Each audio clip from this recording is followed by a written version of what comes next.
de DNA será que tem dentro da célula? Aliás, aonde que o DNA está dentro da célula? É no núcleo? É no citoplasma? É em alguma organela celular específica? Quais são as bases que compõem o DNA? E os cientistas que desvendaram o modelo tridimensional? Essas e outras perguntas nós vamos responder na lista de exercício de hoje, lembrando que isso é fundamental para que a gente tenha uma maior compreensão sobre o conteúdo de genética, beleza? Então, se você acha que esse vídeo faz sentido para você ou para alguém que você conheça, já curte, comenta, compartilha e não esquece de ativar o sininho para toda vez que o senhor postar novos vídeos no YouTube avisar vocês, beleza? Então, bora pro conteúdo. Olha só, primeira coisa que a gente tem que saber. Deixa eu baixar aqui minha linda carinha, né? Pra gente conseguir resolver. Vamos pro começar do começo, como diria. Acompanhe comigo aqui a leitura dessa questão. Olha só. Complete as lacunas abaixo com o nome referente ao respectivo genótipo de cada indivíduo. Então tá dizendo ali, ó, eu tenho nas alternativas A, B, C e D os nomes que eu tenho que completar naquelas lacunas, tá? O primeiro diz, o nome tal é um organismo com dois alelos dominantes para um traço, o famoso azão, tá aqui ele, ó. Gente, a gente sabe quem é o azão, né? O azão nós chamamos em genética de homozigoto dominante. Então tá lá, ó, homozigoto dominante. Sor, por que ele é o homozigoto dominante? Homozigoto porque ele tem os dois alelos iguais. Deixa eu passar meu microfone pro outro lado aqui, pessoal, para daí ficar melhor de vocês conseguirem ouvir o que o senhor tá dizendo, tá? Deixa eu só vou fazer uma mágica aqui, ó. Deu. Por que homozigoto dominante, professor? Porque ele tem os dois alelos iguais, então por isso homozigoto, e dominante porque eles são maiúsculos, né? Então, homozigoto dominante. Beleza. Aí vamos pro próximo. Tal característica expressa dominante. Beleza, tá? A gente já sabe que o azão expressa a característica dominante. Aí o que diz no segundo ali, ó? O organismo tal, né? O genótipo tal é organismo com alelo dominante e um recessivo para um traço, ou seja, é o famoso azinho.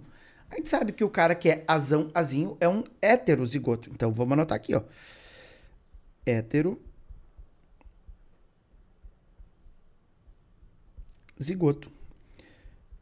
Professor, para heterozigoto, eu digo que é um heterozigoto dominante ou recessivo? Nenhum dos dois. Apesar de ter tanto o alelo para dominante quanto o alelo para recessivo, o heterozigoto não traz um sobrenome. É só heterozigoto. E por que hétero? Porque os alelos são diferentes. Eu tenho um alelo dominante e um alelo recessivo. Nesses casos em que o indivíduo é heterozigoto, ele pode ter o alelo para característica recessiva, que é o alelo azinho, tá aqui, ó. Opa, deixa eu botar de vermelhinho aqui para vocês. O alelo para característica recessiva. Ele, indivíduo, pode não manifestar essa característica, né? Deixa eu botar aqui, ó.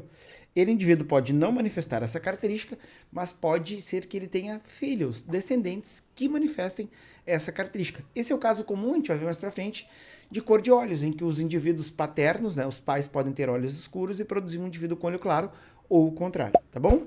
Então, esse é o conceito de heterozigoto. Vamos pro próximo, gente? O que diz ali, ó? O indivíduo tal é um organismo com dois alelos recessivos para um determinado traço. Ah, então tá aqui, ó. É o azinho, né? Que a gente chama de homozigoto recessivo. Deixa eu botar mais pro começo da linha, senão não vai caber aqui. Homozigoto recessivo. Olha lá,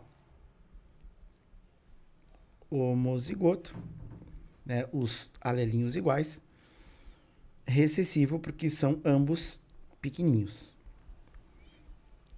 Beleza. E agora o último, né? O que diz o último? O organismo com dois pares de alelos dominantes para dois traços. Ah, então ele é um duplo homozigoto. Azão, bezão. E além disso, esses alelos são dominantes. Então ele é um duplo homozigoto dominante. Vamos botar aqui. Duplo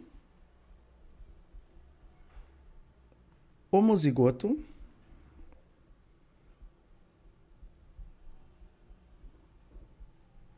dominante.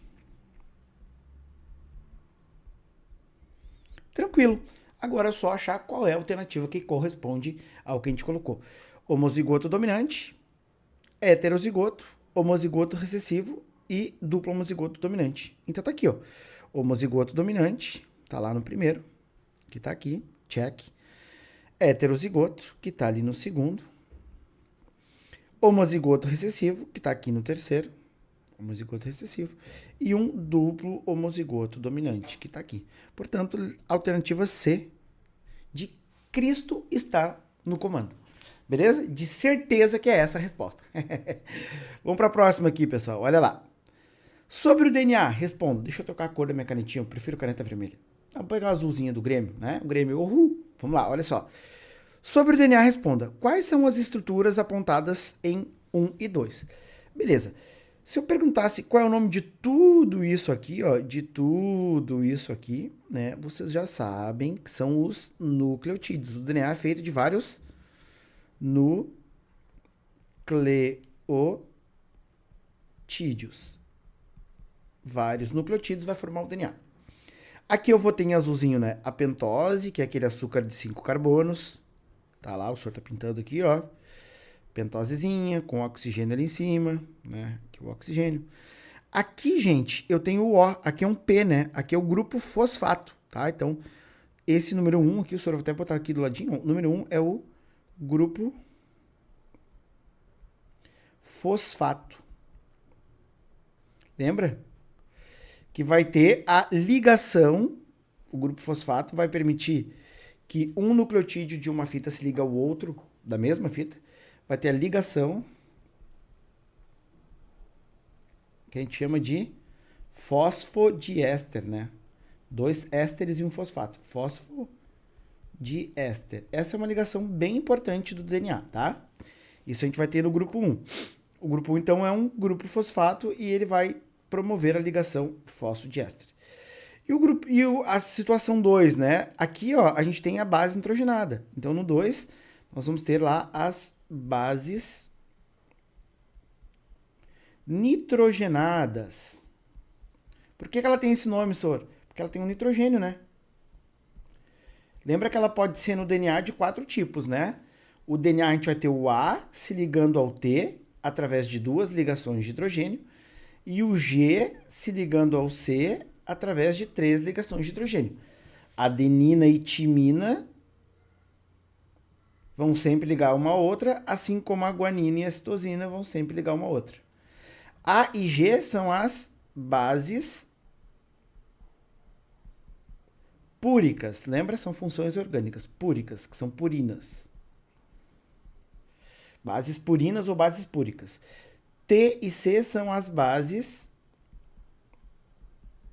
pirimídicas. Oi, gente, tudo bom? Desculpa interromper a aula aí. Mas tu gostou desse conteúdo e acha que ele é relevante pra ti ou pra alguém que tu conheça? Por favor, te inscreve aqui no canal. Sabia que mais de 78% dos alunos que assistem os meus vídeos, 10, 15, mais de 20 vídeos, eles não se inscrevem? Essa é uma maneira que o YouTube entende que esse conteúdo é relevante pra você e me ajuda a crescer no número de inscritos, tá bom? Então, rapidinho, te inscreve aí, custa nada. Vai lá, ajuda o senhor. Beijo, tchau, tchau.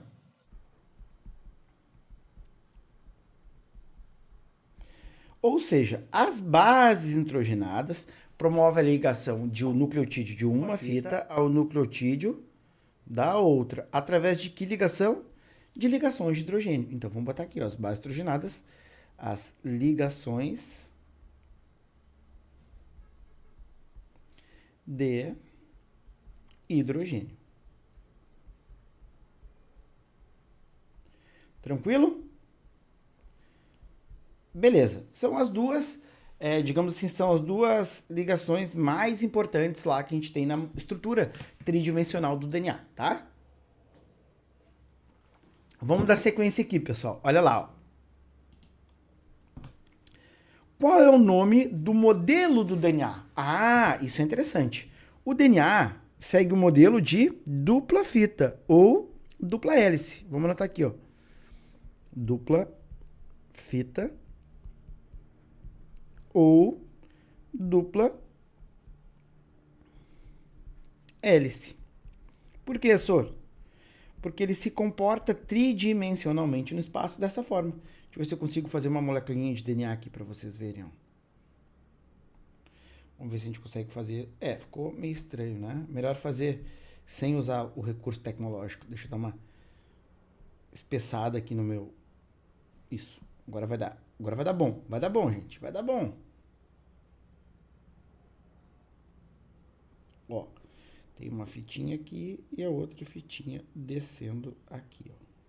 E a gente tem as ligações de hidrogênio, né? Vou apresentar elas de pretinho aqui para vocês, ó. O A ligando com T, o G ligando com C e vice-versa. Esse modelo de dupla fita ou dupla hélice foi descrito lá em 1954 por dois pesquisadores chamados de James Watson e Francis Crick, né? O famoso Watson e Crick, tá? Então esse modelo de DNA é o modelo de dupla fita ou dupla hélice, tá bom? Beleza. Aqui na C, se uma determinada sequência de DNA é composta por 20% das bases do tipo adenina, quantos por cento terá de base do tipo guanina? Ah, isso daqui é a regra de Chargaff. Lembra como que faz para achar a complementariedade das bases? É bem simples, ó. É só eu lembrar que o A sempre vai se ligar ao T através de duas ligações de hidrogênio. E o G vai se ligar ao C através de 3 ligações de hidrogênio. Se a questão está fornecendo para vocês as bases do tipo adenina, dizendo que é 20%, eu sei automaticamente que a timina também é 20%. Por quê? A adenina está sempre ligada na timina. Então, se eu tenho aqui, ó, uma sequência com vários As, né? A e A, do outro lado eu tenho que ter pareando o T na mesma proporção. Então aqui eu vou ter T, T, T, T e T. Beleza. Eu sei que eu tenho 20% de A e eu também vou ter 20% de T. Tá, professor, mas não perguntou do T, perguntou do G. Como é que eu faço para achar o G? Achar o Z? Desculpa, achar o G. Tem duas maneiras. A primeira é vocês somarem A e T. Então eu vou ter que A mais T vai ser igual a 40%. Beleza. Se 40% é de A e T, quanto que falta para 100%? É só fazer o cálculo, né? 100% menos 40%, o que dá 60%. Beleza. A e T é 40, sobra 60%. Só que esse 60, vamos jogar aqui para cima, ó, nós vamos ter que dividir ele por 2. Por quê? Porque são duas bases, G e C. Então, 60 dividido por 2 dá 30. 30% de bases do tipo C e 30% de bases do tipo G. Professor, tem uma maneira mais fácil de fazer isso? Tem. É simples. É só vocês pegarem a base que é informada, a adenina, a base complementar a ela sempre vai ser igual. Então, se a adenina é 20, a timina sempre vai ser 20. E, geralmente, as questões pedem a base de baixo, né? Ou dão essas duas de baixo, G ou C, e pedem a de cima. Por quê? Porque o que a gente quer é que vocês descubram qual é a base que eu não sei. Se eu sei a A, automaticamente eu sei a T. Se eu sei a T, automaticamente eu sei a A. Então, quando eu forneço A, eu nunca pergunto T. Ou o contrário, né? Quando eu forneço G, automaticamente eu sei qual é o C, porque é igual. Ou, se eu forneço C, automaticamente eu sei qual é o G, porque também é igual. Então, nunca que eu vou informar o A e pedir o T. Quando eu fornecer o A, vou pedir o G ou o C, né? Ou o contrário. Se eu fornecer o C, eu nunca vou pedir o G, porque é o mesmo. Sempre que eu fornecer o C, eu vou pedir ou A ou o T. Ou seja, quando te dão as bases de baixo, quando tu já sabe as de baixo, para achar as de cima, a pergunta que tem que ser feita é quanto que falta para 50? Ou seja, vamos fazer um exemplinho aqui, ó. Se eu informo para vocês que o A equivale a 6%, eu não vou perguntar quanto que vale o T, porque é igual. Então, eu já vou botar aqui, ó, o T também é 6%, né, Sor? Sim. Tá, e se eu pedir o G, né? Se eu pedir o G tá aqui, ó, ligando com C. Se eu pedir o G, eu posso somar 6 mais 6, diminuir do 100, pegar o resultado, dividir por 2. Posso. Mas eu também posso fazer de maneira mais rápida. A pergunta é, quanto que falta para 50? Por quê? Sempre a base de cima somado com a de baixo, ou vice-versa, a de baixo somado com a de cima, tem que dar 50. Então, se eu falo para você assim, ó, você me deve R$6, tá? Então você tem que me pagar. Então você pega uma nota de 50 e me dá, porque você me deve 6. Eu só tenho que saber, bom, quanto que eu tenho que te devolver de troco? Se você me deve 6 e me pagou com 50, eu tenho que te dar R$ 44 de troco. Ou seja, 6, quanto que falta para 50? 44. Professor, eu não consigo fazer de cabeça assim que nem você faz. Tudo bem, é só pegar a base de cima, que é a que eu te informei, e diminuir de 50. Então, a gente vai ter que 50 menos 6 vai ser quanto? Olha, 0 não dá. Então, eu risco esse cara e ele passa a ser 4. Como 5 emprestou 1 para o 10, eu risco 0 e agora ele passa a ser 10. Quanto que é 10 menos 6? É 4. 4 menos 0, não tem nada aqui, né? É 4 também. Então, é 44. 44%. Qual é a chance de cair regra de Chargaff numa prova? Muito alto, né? Deixa eu botar para cá para vocês verem o que eu tinha feito aqui, né? Aqui embaixo, nesse cálculo aqui, tá? Isso aqui provavelmente vai estar na prova de vocês, então é bom vocês saberem como faz esse cálculo. Vamos para a próxima. Qual é o nome dos cientistas que desvendaram o modelo tridimensional do DNA? Eu tinha comentado lá em cima, né? Mas eu vou anotar aqui para vocês, ó. São o James Watson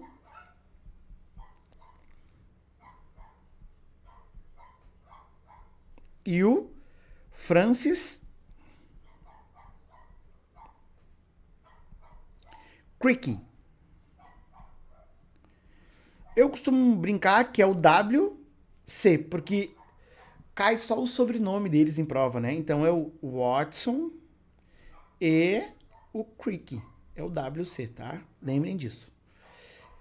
Claro que isso só foi possível graças aos estudos, e a gente tem que dar o mérito para a pesquisadora da época, chamada Rosalind Franklin.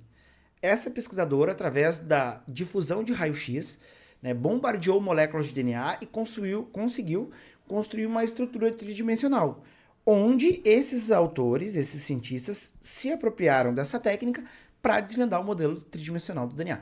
Então, é comum hoje fazer essa reparação histórica. Olha, a Rosalind Franklin,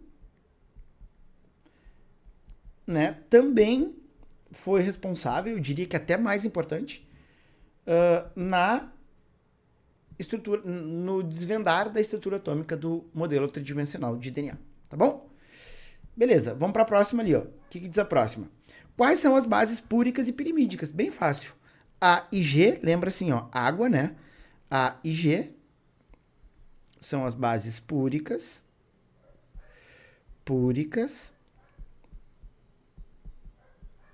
e C e T são as pirimídicas.